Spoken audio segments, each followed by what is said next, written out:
Gettysburg speech, the famous speech in the world, was delivered by the 16th President of America.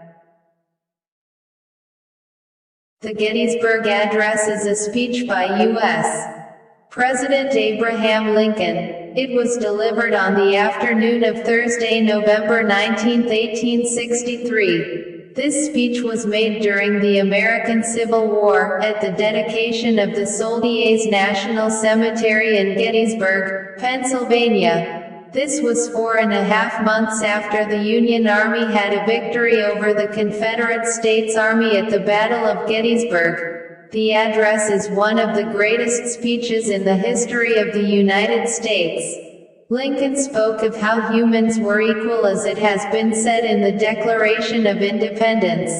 He also said the Civil War was a fight not simply for the Union, but a new birth of freedom that would make everyone truly equal in one united nation. The speech famously begins with 407 years ago, referring to the American Revolution in 1776. Score, in this case, is an old word meaning 20. Lincoln used the ceremony at Gettysburg to encourage the people to help America's democracy, so that the government of the people, by the people, for the people, shall not perish from the earth. So, let's go.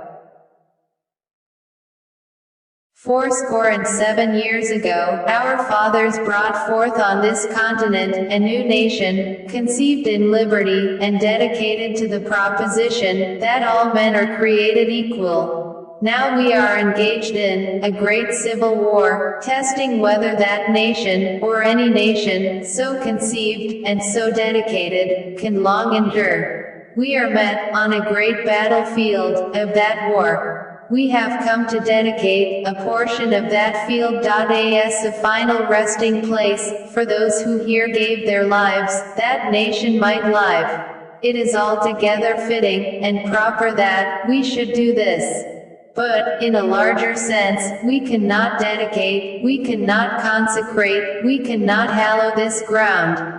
The brave men, living and dead, who struggled here, have consecrated it, far above our poor power, to add or detract. The world will little note, nor long remember, what we say here, but it can never forget what they did here. It is for us, the living, rather, to be dedicated here, to the unfinished work, which they, who fought here, have thus far, so nobly advanced. It is rather for us, to be here, dedicated to the great task, remaining before us. That from these honored dead, we take increased devotion, to that cause, for which they gave, the last full measure of devotion. That we here highly resolve, that these dead shall not have died, in vain, that this nation, under God, shall have a new birth of freedom. And that government of the people, by the people, for the people, shall not perish from the earth. No more today. Thanks to you for watching this video. To get more important video, please subscribe this channel.